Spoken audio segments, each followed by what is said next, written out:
안녕하세요. 달빛 야와입니다. 오늘 이야기를 시작합니다.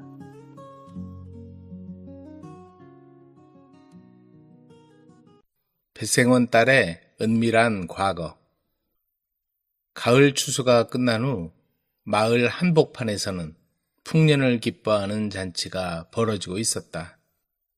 황금빛 곡식들이 산더미처럼 쌓인 마당에서는 박진사가 직접 나서서 곡식을 한아름씩 마을 사람들에게 나누어 주고 있었다. 진사님, 이렇게 많이 주시다니. 한 할머니가 받은 쌀자루를 품에 안고 연신 고개를 숙였다.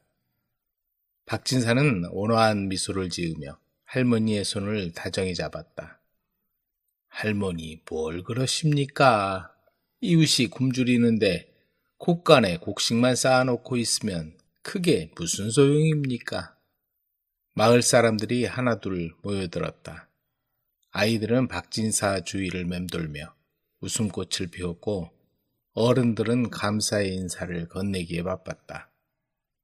진사님 덕에 우리 마을이 삽니다. 한 사내가 깊숙이 허리를 굽히며 말했다. 박진사는 겸손하게 손을 내저었다. 아니요, 사람이 가진 건 나눌 때 더 빛나는 법이요.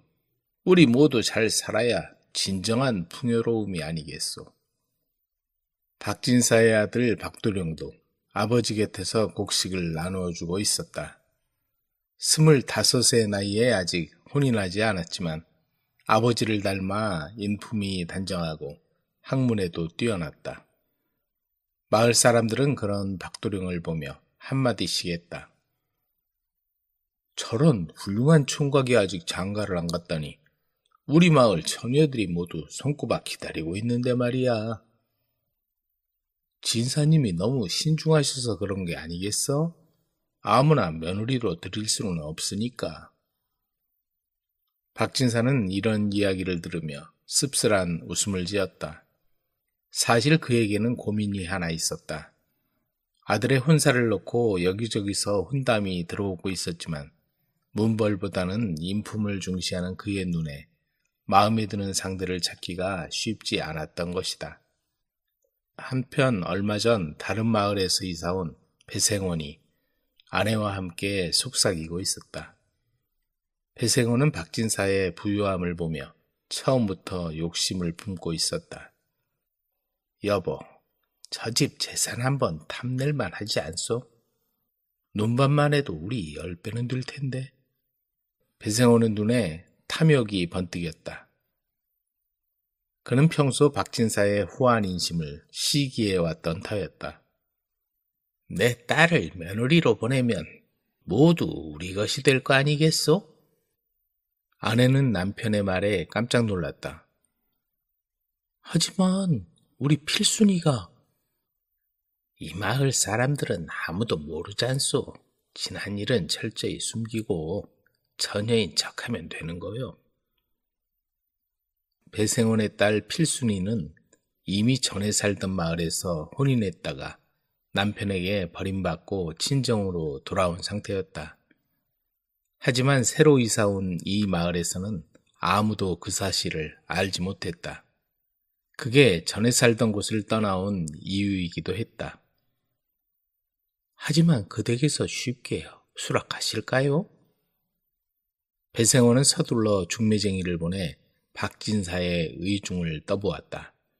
하지만 돌아온 건 정중한 거절 의사였다. 그렇다면 할 수 없어. 박도령이 우리 필순이와 약조를 했다고 우기는 거요. 증인도 미리 준비해뒀으니까. 딸에겐 박도령이 혼인하기로 약조하고 은밀히 만남을 가졌다고 하라고 입을 맞추었다. 네 팔자를 고칠 2번 다시 없을 기회다. 딸도 굳게 마음을 먹고는 고개를 끄덕였다. 배생호는 이미 마을의 몇몇 불량배들에게 돈을 주고 거짓 증언을 해달라고 부탁해둔 상태였다. 그는 자신의 계획이 완벽하다고 생각했다. 며칠 후 마을에 큰 소동이 일어났다. 배생원이 몇 명의 증인을 데리고 박진사의 집 대문 앞에 나타난 것이다. 진사님, 나와 보시죠. 배생원의 목소리가 마을 전체에 울려 퍼졌다. 박진사가 황급히 나오자 배생원은 큰 소리로 외쳤다. 댁의 아들이 우리 딸과 혼인을 약조하고 만났다고 하여 찾아왔소이다. 박진사는 어리둥절한 표정을 지었다. 배생원, 무슨 말씀이시오? 우리 아들이 그런 약조를 했다는 거요? 그렇소이다. 여기 증인들이 다 있지 않소. 배생원이 손짓하자 미리 준비해둔 불량배들이 나서서 큰 소리로 외쳤다. 맞습니다.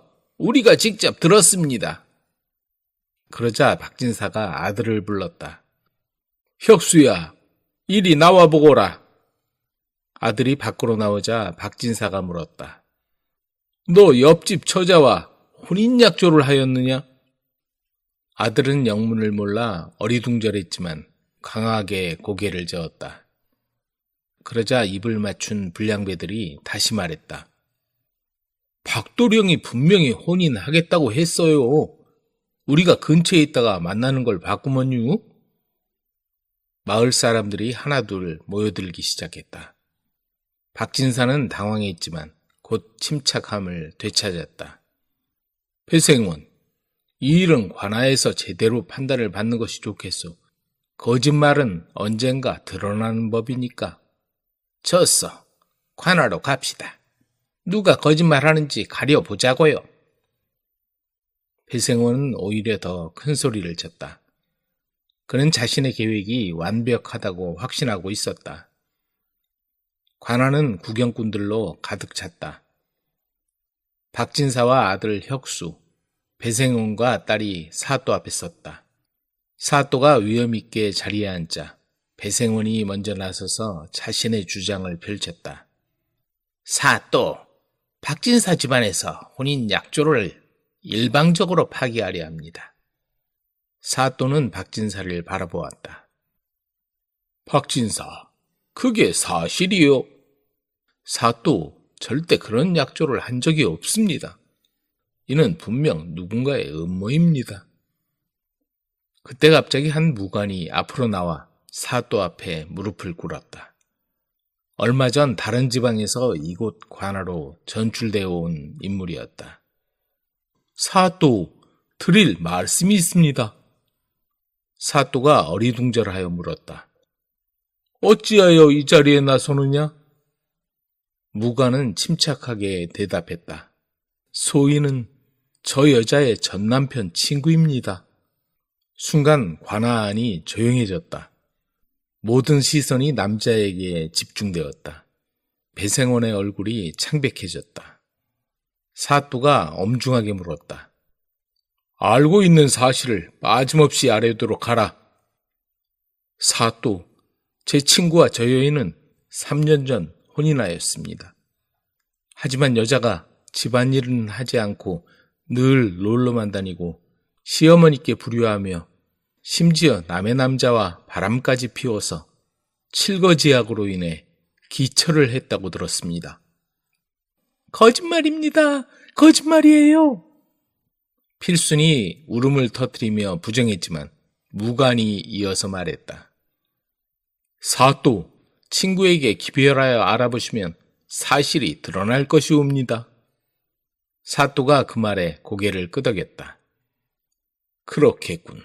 그렇다면 이미 혼인한 몸이면서 전혀 행세를 한 것이 아닌가.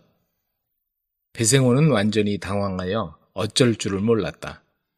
증인으로 나선 불량배들도 이런 중대한 비밀이 있을 줄은 몰랐기에 우왕좌왕했다. 이때 박진사가 벌떡 일어나 너털 웃음을 터뜨렸다. 관아 안의 모든 사람이 박진사를 바라보았다. 그는 한참 웃더니 드디어 입을 열었다. 장가도 안 간 총각에게 수박 맞은 과부를 며느리로 보내겠다고 우겨대니 참으로 가문의 영광이로다. 관아 안은 순식간에 웃음바다가 되었다. 사또도 참지 못하고 웃음을 터뜨렸다. 허허, 박진사, 이런 상황에서도 유머를 잃지 않는구려. 박진사는 계속해서 말했다. 사또, 배생원의 계략을 보십시오. 돈으로 증인을 사고 과부를 처녀로 속이고 없는 약조가 있다고 우기니 이런 치밀한 계획이 또 어디 있겠습니까? 마을 사람들도 모두 웃으며 배생원을 비웃었다. 배생원은 얼굴이 빨갛게 달아올라 어쩔 줄을 몰랐다. 사또가 위험을 되찾으며 말했다. 배생원, 그대는 관아를 속이고 선량한 사람을 모함한 죄로 곤장 30대에 처하노라. 그리고 거짓 증언을 한 자들도 모두 곤장 20대씩 맞고 벌금을 내거라. 사또, 용서해 주십시오. 배생원이 무릎을 꿇고 빌었지만 이미 늦었다. 며칠 후 마을은 다시 평온을 되찾았다. 배생원은 곤장을 맞고 벌금까지 내어 집안 살림이 더욱 어려워졌다. 무엇보다 마을 사람들의 손가락질을 받으며 제대로 얼굴을 들고 다닐 수가 없었다. 그런 일이 있고 나서 박진사는 서둘러 며느리를 들였다. 배생원은 탐욕 때문에 망신만 당하고 딸의 재혼길마저 막아버린 셈이 되었다. 탐욕은 반드시 드러나 망신을 부르고 진실은 끝내 빛을 발하는 법이다. 기생 치마폭에 적힌 글씨. 대동강에 배가 띄워져 있고 횃불이 대낮처럼 환하게 밝혀져 있었다. 자, 모두 잔을 듭시다. 오늘 마음껏 즐기시오. 새로 부임한 감사를 환영하는 성대한 연회가 대동강에서 열리고 있었다. 평안감사도 제하기 싫으면 그만이라는 말이 있듯이 그만큼 평안감사 자리는 요즘 말로 꿀보직이었다. 평양과 안주를 총괄하는 평안감영은 재정이 풍족하고 조정의 통제에서도 비교적 자유로운 터였다. 무엇보다 그곳은 중국에서 오가는 길목이었고 사신이라도 오면 반드시 거쳐갈 정도로 풍류의 도시였다. 그렇다 보니 정치는 부패하고 탐관 오리들이 기승을 부렸다. 조정에서는 이러한 폐단을 차단하기 위해 도사라는 직책의 관리를 파견했다. 그때 그곳에 부임한 도사는 깐깐하기로 소문이 나 있었다. 부패한 자들을 조정에 보고하려 합니다. 아니, 그게 무슨 말이요? 조정에서 파견된 도사의 말에 평안감사 이종성은 얼굴이 붉어졌다. 나도 그동안의 폐단을 없애려고 노력 중이니 좀 기다려 보시오. 당시 평양은 물 맑고 경치 좋은 풍류의 도시답게 여색에 빠진 탐관오리가 활개를 치고 온갖 비리가 난무했다. 평안감사 이종성은 감사로 있는 동안 부정부패를 척결하려고 마음먹었지만 오래도록 이어온 악습이 간단히 청산될 리 없었다. 어떻게 된 일인가 자세히 말해보게. 안주 목사 생일잔치가 지나치게 치러졌다 하옵니다. 관리의 그 말에 평안감사는 한숨을 내쉬었다. 부임한 지 이제 보름남짓 되었는데 그동안 쌓인 부패는 천기를 넘으니 어찌한단 말인가. 조정에 올릴 서신을 준비하라는 도사 어른의 명이 있었다고 합니다. 타협하지 않는 성격이라 난처하구만. 그런 식으로 조정에 보고하면 당장 살아남을 관리가 없을 거요. 그만큼 평안감영의 비리와 부패가 많았던 탓이기도 했다. 하지만 하루아침에 당장 해결될 일도 아니었다. 그러자 관리가 이종성에게 조용히 아뢰었다. 제게 좋은 생각이 있사옵니다. 그러더니 가만히 감사에게 귀옛말로 속삭였다.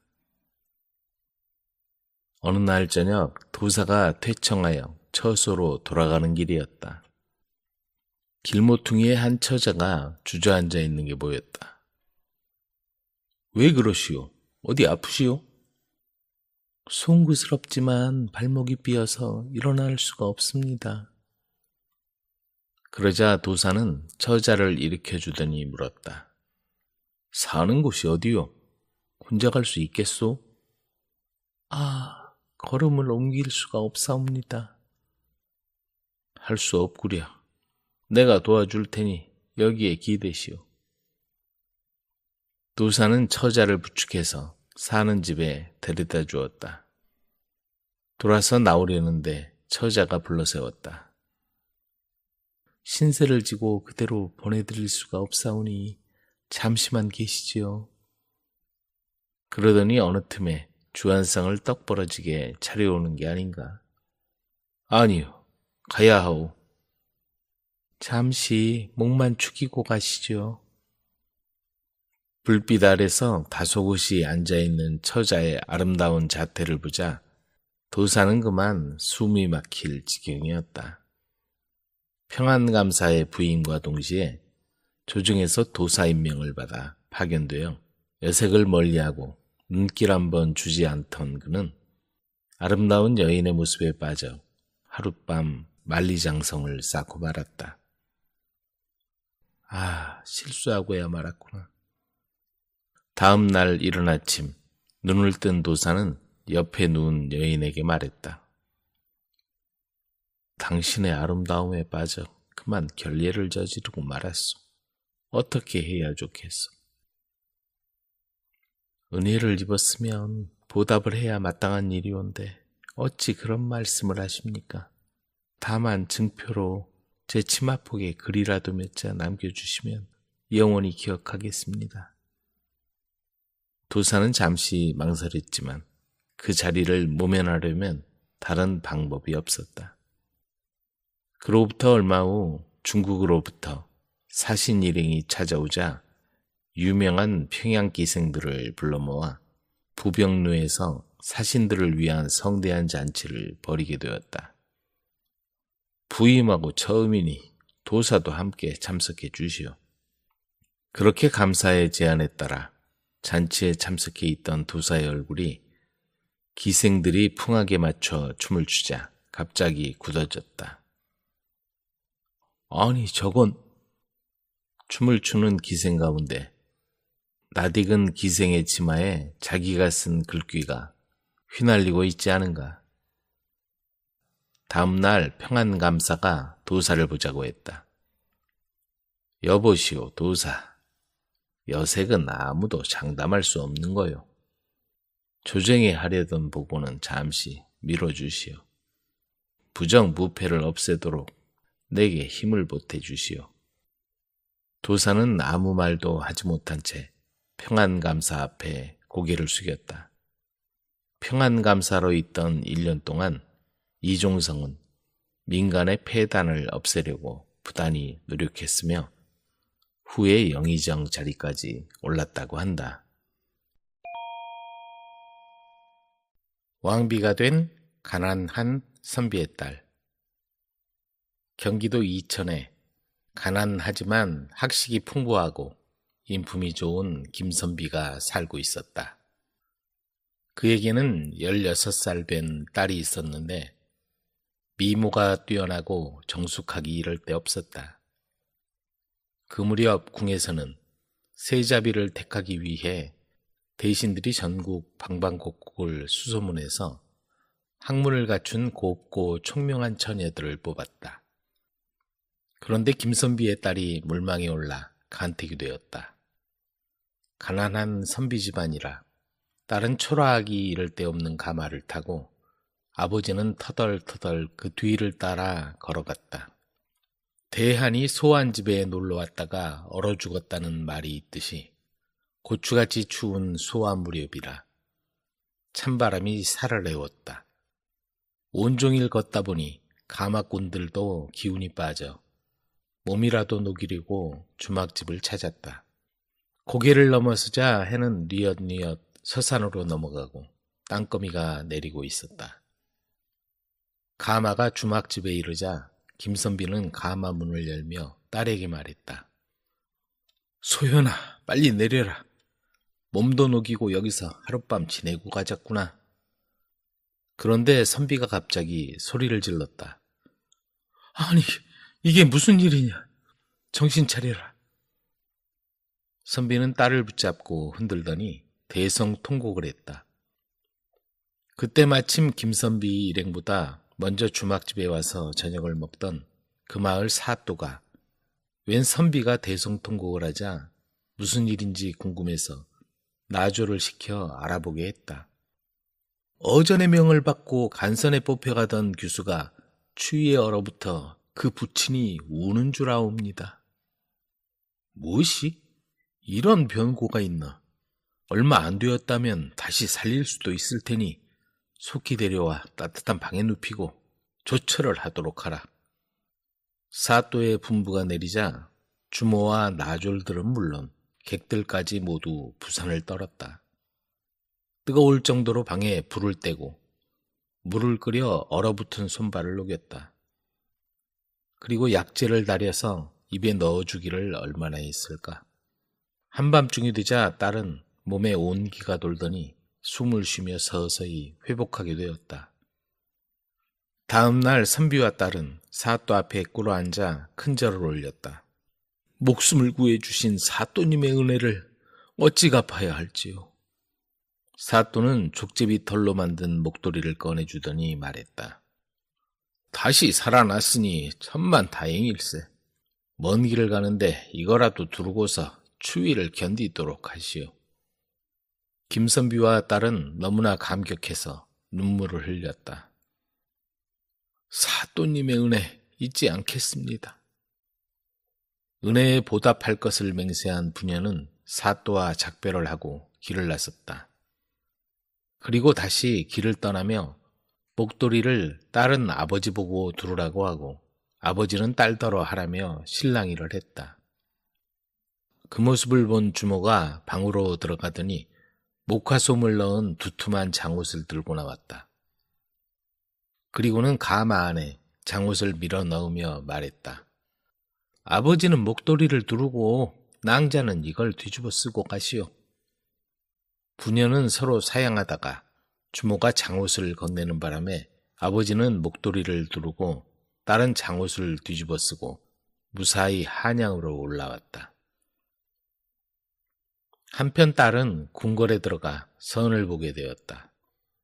선을 볼 때 임금이 바로 알 수 있도록 꽃방석마다 어느 고을의 아무개라고 아버지 이름을 써놓았고 나라 안에서 가장 예쁘고 총명하기로 이름난 처녀들은 자기 아버지의 이름을 찾아서 꽃방석 위에 앉았다. 그런데 유독 한 처녀만 꽃방석 위에 앉지 않고 방석 뒤에 꿇어앉는 게 아닌가. 임금은 그 처녀가 누구의 딸인지는 알겠으나 어째서 꽃방석 위에 앉지 않는지 알 수가 없었다. 그대는 어찌하여 방석 위에 앉지 않는고? 아래옵기 황송하오나 소녀, 방석 위에 부친의 성함이 있사옵기에 깔고 앉을 수가 없어 이렇게 바닥에 앉아 싸웁니다. 임금은 과연 총명하고 예의범절이 출중한 효녀라고 생각하고 흐뭇해하며 다른 처자들의 총명함과 재질을 알아보기 위해 이것저것 질문을 했다. 이 세상에서 가장 무서운 게 뭐라고 생각하는고? 그러자 처자들은 뒤질세라 앞다투어 대답하는데 선비의 딸만은 대답을 하지 않고 있었다. 그대는 무서운 게 없는가? 저도 있사옵니다. 그래, 그럼 무엇이 가장 무서운고? 먹을 게 없어 쌀독에서 바가지 긁는 소리가 나는 게 가장 무서운 줄 알아옵니다. 그렇지. 나도 나라에 돈과 쌀이 없어서 백성이 굶주림에 허덕이는 걸 보면 더 무서운 게 있을까 하는 생각이 들 때가 있지. 과연 나라 곳간을 책임질 안주인의 대답이로다. 그러더니 계속 질문을 이어갔다. 그렇다면 이번엔 이 세상에서 어떤 꽃이 제일 좋은고? 그러자 이번에도 처녀들은 너도 나도 이 꽃 저 꽃하고 제각기 말하는데 선비의 딸만은 달랐다. 꽃 중에 최고의 꽃은 목화꽃이라 생각하옵니다. 그러자 임금은 그 이유가 궁금해서 자세히 물었다. 목화꽃은 향기도 없거니와 빛깔도 보잘것없는데 왜 최고의 꽃이라고 생각하는고?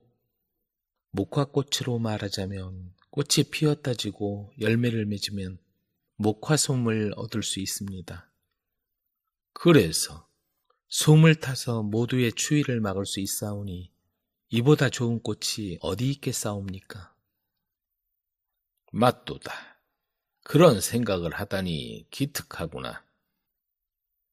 이래서 임금의 마음에 든 김선비의 딸은 세자비가 되었다. 그 후 임금이 세상을 떠나고 세자가 왕위에 오르자 선비의 딸은 왕비가 되었다. 그러나 왕비는 절체절명의 위기에서 건져준 사또를 한시도 잊은 적이 없었다. 그런 까닭에 왕비의 얼굴에는 수심이 가득하고 웃는 모습을 볼 수가 없었다. 임금은 그런 왕비를 보며 분명히 말하지 못할 무슨 일이 있다고 생각했다. 중전께서는 무슨 일로 얼굴에 수심이 가득하오? 전하의 은총을 한몸에 받게 되어 기쁘게 한량없사오나 가슴에 묻어둔 일이 있어서 그러하옵니다. 무슨 일인지 감추지 말고 어서 말해보시오. 이리하여 왕비가 된 김선비의 딸은 간선을 보러 올 때의 일을 소상히 아뢰었다. 고마우신 사또님이 계셔서 오늘날 제가 전하를 모시는 기쁨을 누리게 되었음에도 그 은혜를 갚지 못해서 근심하고 있나이다. 임금은 왕비의 사연을 듣고 즉시 영의정을 불러 상황을 설명한 뒤 그 사또를 찾아 대령케 했다. 마침내 사또가 영문도 모른 채 벌벌 떨며 어전으로 불려왔다. 왕비가 목도리를 사또에게 내보이자 사또는 깜짝 놀라며 간선을 보러 가는 규수에게 자기가 주었던 물건이라고 했다. 왕비는 자기가 바로 그때 그 규수라고 말하며 생명의 은인인 사또를 융숭히 대접했다. 후에 사또는 일사천리로 벼슬길에 올라 정승자리에 올랐다. 또한 추위를 막고 무사히 궁궐까지 가라며 선뜻 비싼 장옷을 내준 주모에게는 평생 옷을 해입고도 남을 만큼 많은 돈을 건네주었다. 지혜롭고 현명한 왕비는 백성들에게 칭송을 받으며 어진 국모로서 존경을 받았다고 한다. 배서방내 대릴사위. 빼어난 경치를 자랑하는 충청도 단양 땅에 배서방이 아내와 외동딸과 살고 있었다. 배서방은 마늘 농사로 큰돈을 벌어 좋은 집도 짓고 살림이 양반들 부럽지 않았다. 어느덧 외동딸 순영의 나이 17살이 되었다. 애지중지 키운 딸인지라 배서방 부부는 어떤 사윗감을 얻어야 할지 고민이었다. 피땀 흘려 모은 재산이 나중에 모두 사위 수중에 들어가는 것도 못마땅했다. 배서방 부부는 딸 하나 있는 것 남의 집 며느리로 보낼 바에는 대릴 사위를 들여 늙음하게 의지하고 살려는 마음을 먹었다. 하지만 막상 대릴 사위를 찾으려니 마땅치가 않았다. 여보, 만식이 데려옵시다. 만식이? 네, 순영이도 싫어하지 않는 눈치고. 만식이는 평소에도 부지런하고 착실해서 배서방이 아들처럼 여기는 터였다. 아저씨, 도와드릴 일 없으세요? 괜찮아. 도움이 필요하면 얘기하마. 하지만 막상 사위를 삼으려니 김참봉집 행랑아범의 아들이란 게 걸렸다. 양반 사위를 얻으면 좋을 텐데 양반집에서 우리하고 혼인을 하려 들겠어요? 돈 없는 양반보다야 낫지. 배서방이 사윗감을 구한다는 소문을 들었는지 중매쟁이 제천댁이 집을 찾아왔다. 대릴 사위로 드릴 만한 총각이 있구만요. 혼자 몸이라 들어와 사는데 어려울 것도 없고 한때는 잘 나가던 양반 핏줄이라네요. 그래요? 어디 한번 봅시다. 배서방은 서둘러 총각을 불러들였다. 이상만이라고 합니다. 어서 오시게. 허우대멀쩡한 상만은 혼인하면 친아버지처럼 모시고 살겠다고 했다. 상만이 돌아가고 나자 배서방 부부가 마주 앉았다. 전 별로 마음이 내키지 않아요. 그게 무슨 소리요? 만식이보다는 100배 낫지. 가정에 충실할 사람 같지 않아요. 배서방 안에는 상만이 사윗감으로 내키지 않았다. 하지만 배서방은 양반 사위를 보게 되면 격이 높아진다는 생각에 혼사를 진행하려고 서둘렀다. 사실 상만은 홀어머니가 세상을 떠나자 물려받은 재산을 탕진하고 생활고에 시달리던 차에 이웃마을 배서방이 대릴사위를 구한다는 소문을 듣고는 제천댁에게 돈을 주어 중매를 부탁한 것이다. 그 집 사위가 되면 장차 한몫 잡게 될 테니 믿지는 장사는 아니지. 한두 번 집적거리다가 마음에 상처를 준 처자도 한둘이 아니었다. 순영아, 내 생각은 어떠냐? 저는 그 사람이 별로 내키지 않아요. 아버지는 그 총각이 마음에 있는 모양이던데 나도 탐탁지가 않구나. 속사정 잘하는 만식이었으면 좋겠는데 양반이라는 말에 내 아버지가 그 총각을 고집해서 말이다. 그러면 진심을 한번 알아보는 게 어떨까요? 진심을 알아봐? 네.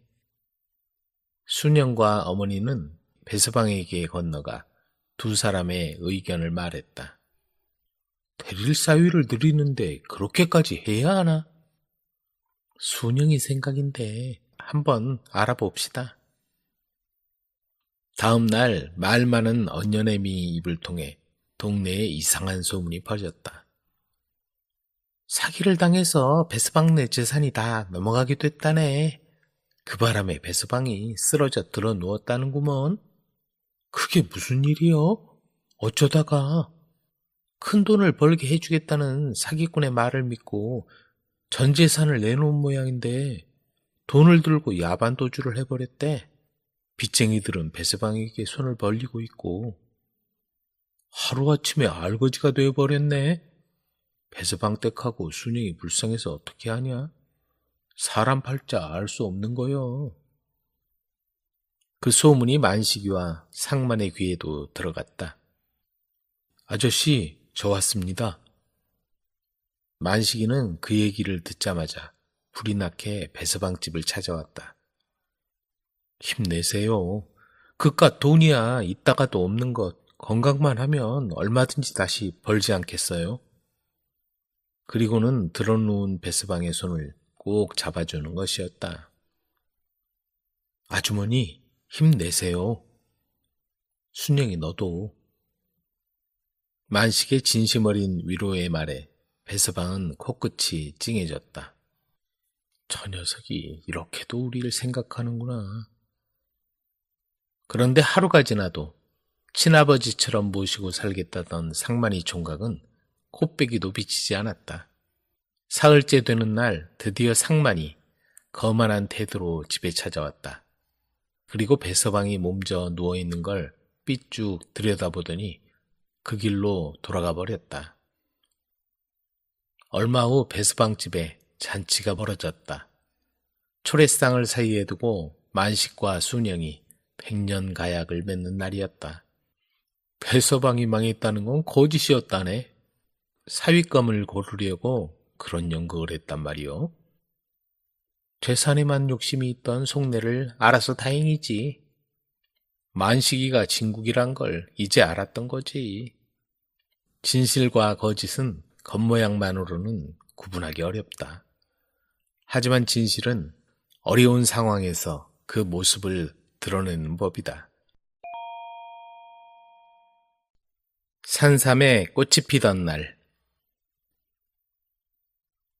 여기가 바로 말로만 듣던 내금강이구려. 정말 천하 비경이 아닐 수 없어. 남편이 아내를 돌아보며 말했다. 정말 그러네요. 부부는 펼쳐진 아름다운 경치에 감탄이 절로 나왔다. 이들은 숨을 내쉬며 내금강 원적골로 접어들고 있었다. 산새의 지저귀는 소리만 간혹 들려올 뿐 골짜기의 한낮은 침묵에 쌓여 있었다. 두 사람의 차림으로 보아하니 그 지방 사람은 아닌 듯 했다. 고려가 망하고 나라가 혼란하고 민심이 흉흉하여 관직을 버리고 속세를 떠나온 처지였다. 이런 곳이라면 바깥 세상과 인연을 끊어도 마음 놓고 살만하지 않소? 하지만 이런 곳에서 무얼 먹고 살지요? 여긴 먹을 것이 지천이요. 조금만 땀을 흘리면 우리 두 사람 입에 풀칠이야 못하겠소. 그렇게 골짜기를 따라 한참을 오르고 있을 때였다. 갑자기 뿌연 안개가 피어오르며 하얀 수염의 백발노인이 부부 앞에 나타났다. 그 모습에 눈이 휘둥그레진 아내가 깜짝 놀라 뒷걸음치자 남편도 발걸음을 멈췄었다. 그대들은 누구길래 이곳을 찾아온 거요? 인적이 드문 골짜기에 갑자기 나타난 노인을 보자 부부는 알 수 없는 기운에 사로잡혀 아무 말도 할 수 없었다. 이보시오, 젊은 양반들. 다시 한번 부르는 소리에 당황한 남편은 떨리는 목소리로 간신히 대답했다. 저는 나라에서 녹을 먹던 사람인데 세상의 인심이 하도 흉흉해서 이 산에서 여생을 마치려고 찾아왔습니다. 남편과 아내는 이 기이한 노인 앞에 엎드려 말했다. 그대들은 너무 깊숙이 들어왔소이다. 여기는 아무나 올 수 있는 곳이 아니니 다시 아래로 내려가 살도록 하시오. 백발노인은 그 말을 남기고 순식간에 사라져버렸다. 이게 무슨 일이에요? 깊은 산중에서 산신령을 만난 것 같아요. 아내가 순식간에 일어난 이 놀라운 광경에 벌벌 떨면서 말하자 남편도 근심스런 얼굴로 대답했다. 그럴지도 모르겠소. 아내는 노인이 남기고 간 말이 마음에 걸렸다. 여보, 우리 도로 내려가요. 그분의 말이 마음에 걸려요. 아내는 백발노인이 한 말이 아무래도 미심쩍고 불안해서 남편의 옷자락을 잡아당겼다. 맑은 물도 흐르고 이렇게 좋은 곳이 어디 있겠소? 노인분 말씀도 있고 하니 더는 올라가지 말고 일단 이곳에 집을 짓도록 합시다. 한참 동안 말이 없던 아내는 마지못해 남편의 뜻을 따르기로 했다.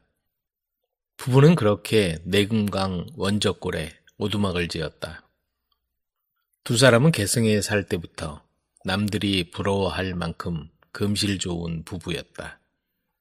남편이 과거에 급제해서 관리가 된 것도 글 공부만 하도록 뒷바라지를 한 아내 덕분이었다.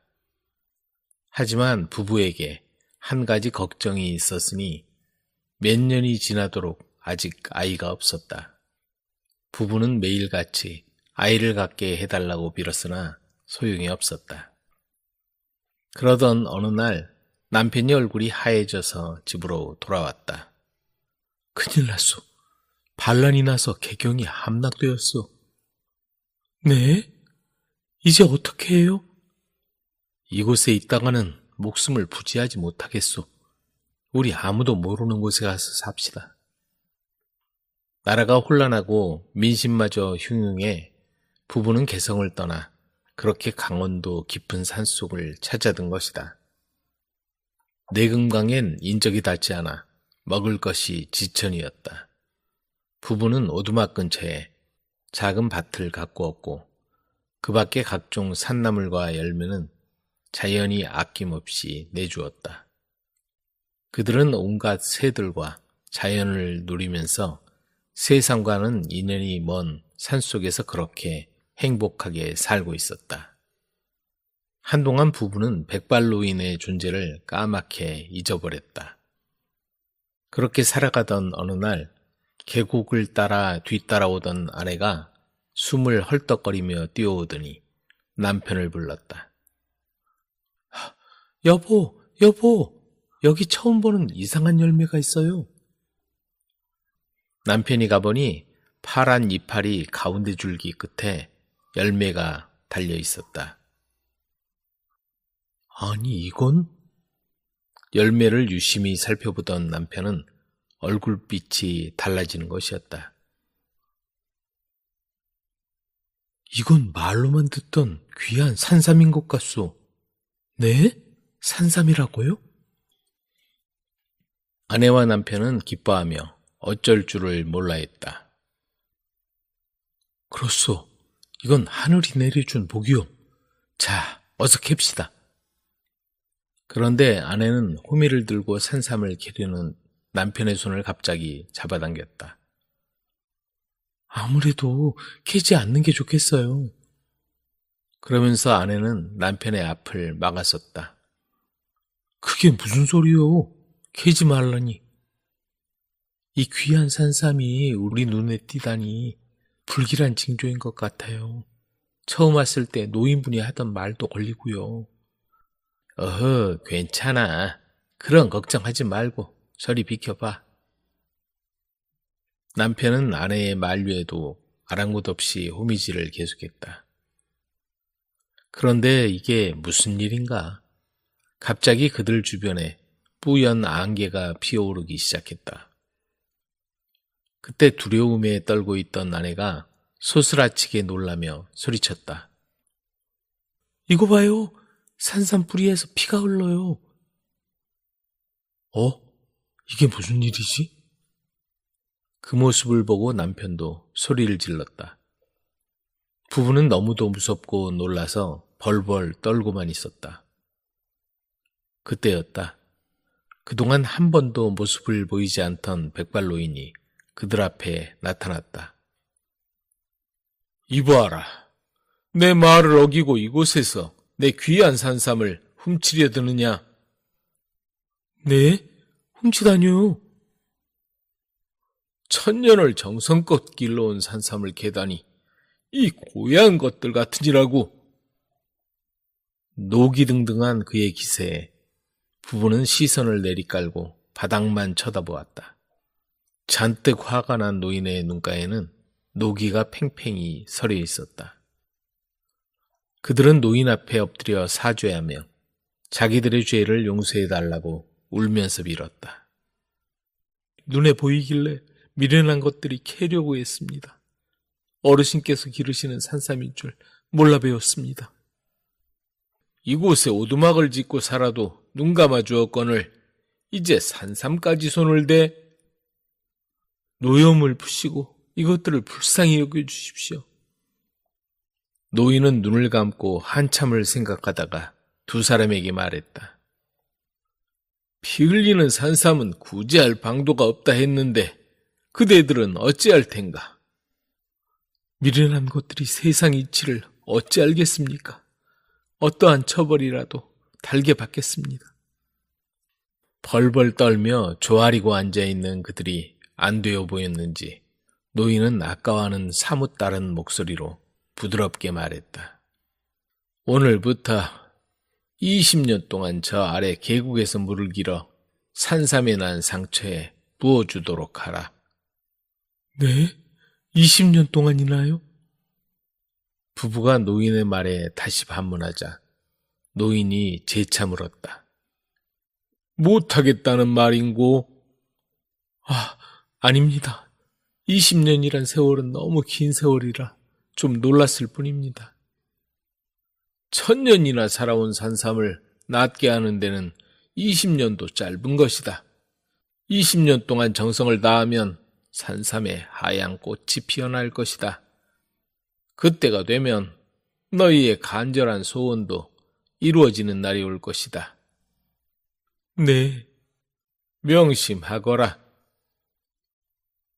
그 말을 마치고 노인은 안개처럼 사라져버렸다. 노인분과 약속을 했으니 20년 동안 정성을 다해봅시다. 그때부터 두 사람은 눈이 오나 비가 오나 하루도 거르지 않고 정성을 다해 산삼에 물을 부어주었다. 그렇게 세월이 흘러갔고 부부의 머리에도 하얗게 서리가 내렸다. 그날도 변함없이 부부는 산삼에 물을 주러 갔다. 여보, 이리 좀 와보세요. 아내가 급하게 남편을 불렀다. 산삼에 꽃이 피었네요. 오호, 참말이구먼. 하얀 꽃이 피었어. 죗값을 다 치른 모양이에요. 우린 자유의 몸이 되었어요. 남편과 아내는 무거운 짐을 다 벗어버린 듯 홀가분한 마음으로 기쁨의 눈물을 흘렸다. 그들의 주름진 얼굴에는 오랜만에 웃음꽃이 피었다. 그런데 신기하게도 50이 넘은 나이에 아내에게 태기가 있었다. 그리고 10달 뒤에 금쪽 같은 사내 아이를 낳았다. 부부는 산삼이 가져다 준 아이라 하여 삼돌이라 이름 지었다. 후세의 사람들은 부부가 20년 동안 산삼에 물을 주어 아이를 낳은 그 고개를 20년 고개라 부르며 그곳에 어머니가 아이를 안고 있는 듯이 보이는 바위가 있는데 그걸 사랑바위라 불렀다. 내기에 져서 시집간 딸. 동쪽 하늘이 밝아올 무렵 서너 명의 사내들이 주막에 딸린 뒷방에서 몸을 움츠리며 밖으로 나왔다. 희뿌연 새벽 안개가 마을과 농번기가 지난 들녘에 자욱이 퍼져 있었고 그들의 옷을 눅눅하게 만들었다.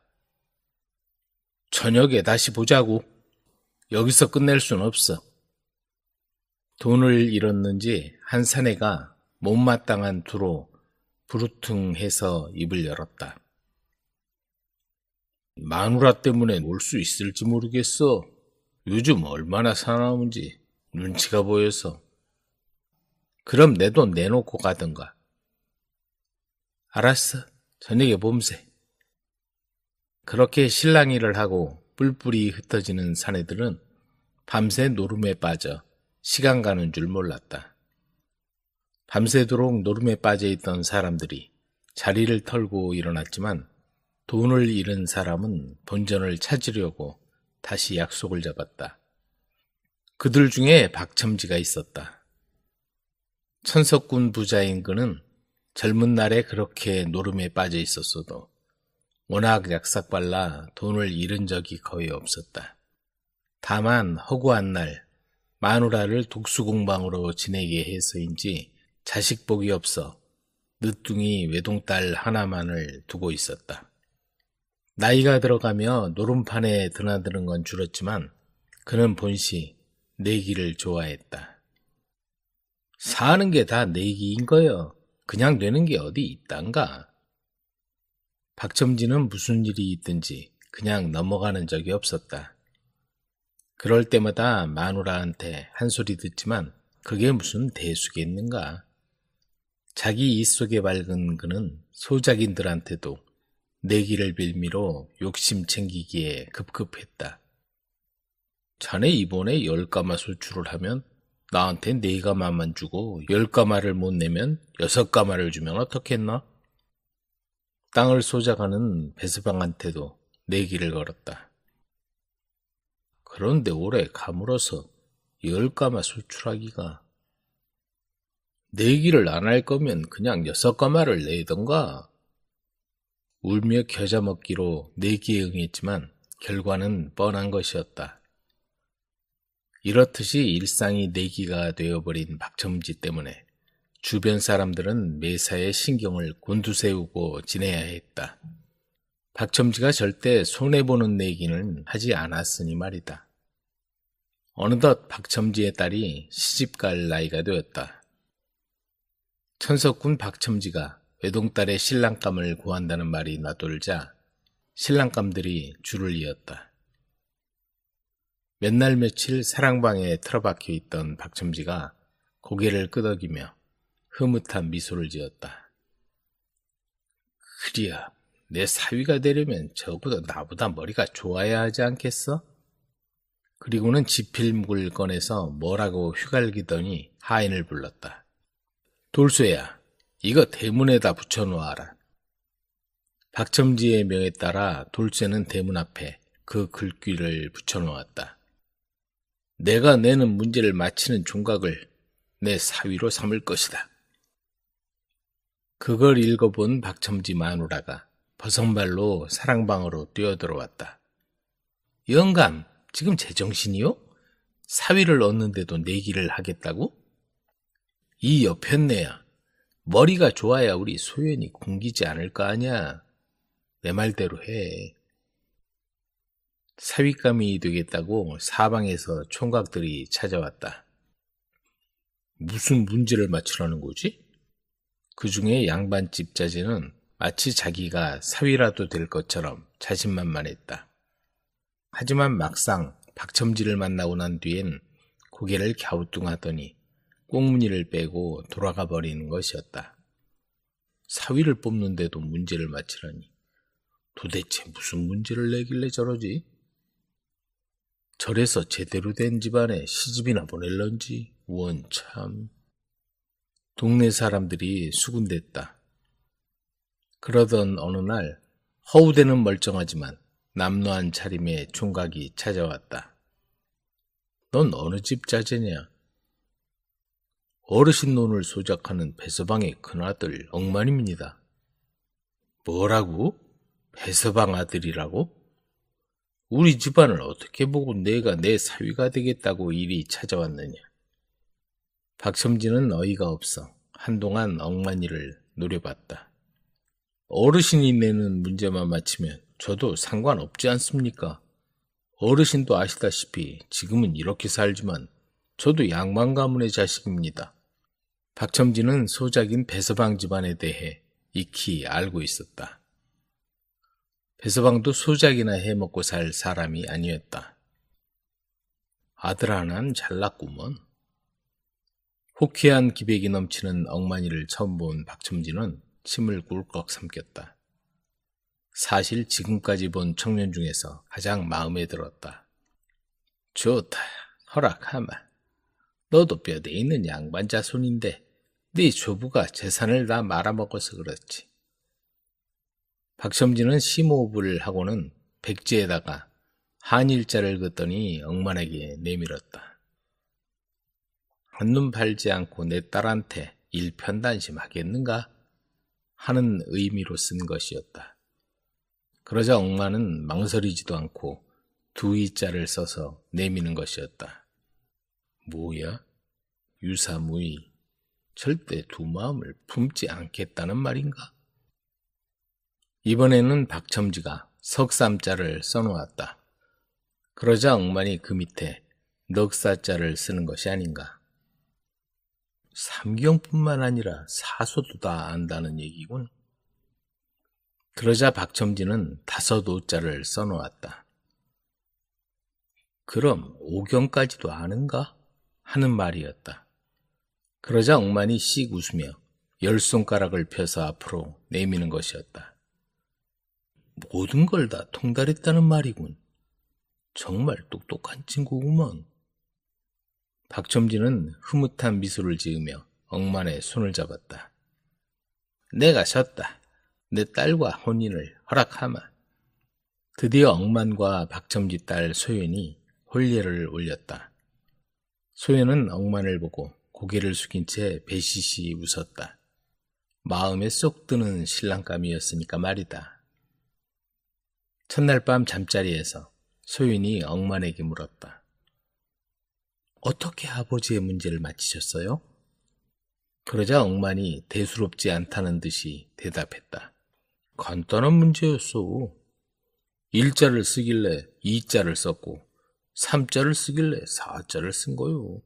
다시 오자를 쓰길래 10가지도 쓸 수 있다고 했을 뿐이요. 그러자 소연은 터져나오는 웃음을 참지 못했다. 그리고는 억만을 보며 진지한 표정으로 말했다. 아버지의 문제와 서방님의 대답이 서로 다른 것 같아요. 서방님 글 공부는 어디까지 하셨어요? 글 공부? 1에서 10가지밖에 쓸 줄 모르고. 그러자 소연이 한숨을 내쉬었다. 오늘부터 당장 글 공부를 시작하세요. 아버지는 서방님 학문이 높은 줄로 아실 거예요. 들키기 전에 당장 글 공부를 시작하십시오. 다음 날부터 억만은 눈만 뜨면 글 공부에 매달렸다. 글 공부를 못해서 그렇지 머리 하나만큼은 타고난 억만인지라 불과 3년 만에 억만은 과거에 급제하고 관직에 올랐다. 내가 사위 하나는 잘 얻었지. 처음부터 알아봤다니까. 박첨지는 보는 사람마다 사위 자랑을 하느라 입이 아플 정도였다.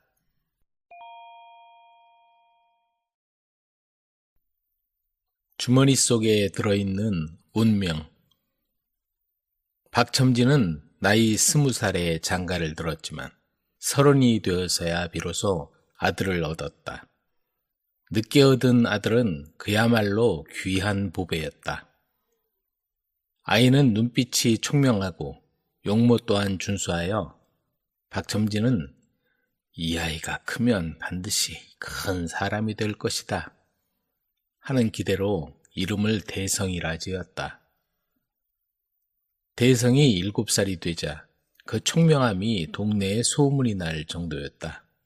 하나를 알려주면 열을 익히고 어른들이 말하는 이야기를 단번에 이해하는 아이였다. 박첨지는 대성을 금이야 오기야 애지중지하며 키웠다. 그러던 어느 날 집 앞을 지나던 나그네가 대성의 모습을 보고 걸음을 멈췄다. 그는 한참 동안 대성을 지켜보다 박첨지를 찾아와 말했다. 이 아이는 15살이 넘으면 반드시 귀하게 될 상입니다. 하지만 나그네의 말이 끝나기도 전에 박첨지는 반색하며 물었다. 그렇습니까? 정말 제 아들이 귀하게 될 운명입니까? 그런데 나그네는 얼굴이 굳어지더니 조용히 말을 이었다. 그러나 이 아이는 혼인을 한 후 얼마 지나지 않아 반드시 횡사를 당할 운명입니다. 이 말을 들은 박첨지는 하늘이 무너지는 듯한 절망감에 빠졌다. 이보시오. 어찌 그런 끔찍한 말을 하십니까? 뉘신데 그런 말씀을 하시오. 나그네는 자신의 재주가 보잘것없지만 특별한 사람의 운명을 정확히 볼 수 있다고 말했다. 박첨지는 두 손을 비비며 애원하기 시작했다. 제발 방법이 있으면 알려주십시오.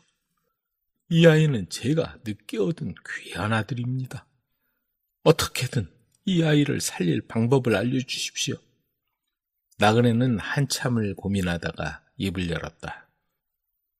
운명을 거스리기란 쉽지 않소이다.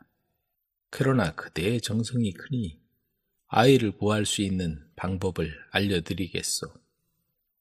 아이가 혼인을 하고 나서 처갓집에서 자거나 먹는 것을 절대 삼가야 합니다. 밥은 물론이고 물 한 모금도 처갓집에서는 마시면 안 돼요. 그러면 어찌하면 좋겠습니까? 나그네는 주머니에서 작은 그림 한 장을 꺼내 박첨지에게 건넸다. 이 그림을 잘 간수하고 있다가 위급한 일이 생기면 꺼내보세요. 분명히 아드님을 지켜줄 것입니다. 반드시 명심하고 주머니에 잘 간직해야 합니다. 대성은 나그네가 남긴 그림을 주머니에 넣어 품속에 간직한 채 자랐다. 15살이 되자 그의 명석함과 준수한 외모가 널리 소문이 나기 시작했고 마침내 나그네의 말대로 세도 있는 재상의 사위감이 되었다. 그러나 혼인하는 날부터 대성은 이상한 행동을 보였다. 신부의 집에서 차린 푸짐한 음식을 단 한 입도 먹지 않고 초례를 마치자마자 처갓집에 묵지도 않고 곧장 집으로 돌아갔다. 재상은 이런 사위의 행동을 도저히 이해할 수 없었다. 혼인을 하고 사흘 동안 처갓집에 묵는 게 당연한 법도였으나 그것까지 지키지 않는 사위를 본 재상은 화가 났다.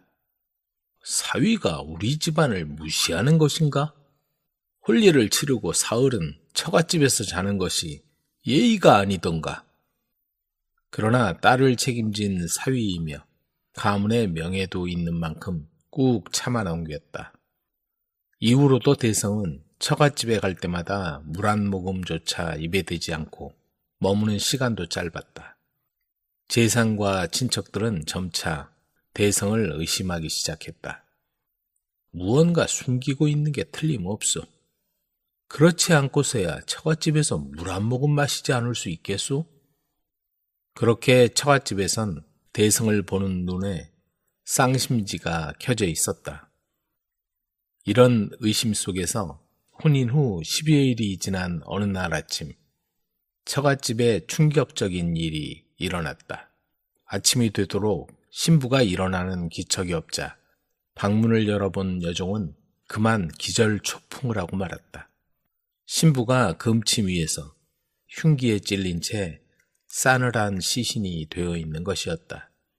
온 집안은 충격과 슬픔에 빠졌다. 신랑이 한 짓이 분명하오. 그렇소. 혼인한 날부터 이상한 행동을 하더니 틀림없소. 직접 오지 않았더라도 사람을 시켜 얼마든지 할 수 있는 일이오. 집안 명예도 있으니 기필코 범인을 잡아내리다.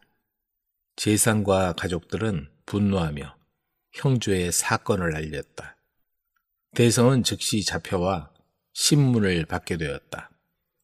재상집에서 일어난 사건인지라 형판이 친히 나서 왜 혼례 후 사흘 동안 처갓집에서 자지도 않고 음식을 먹지도 않았느냐?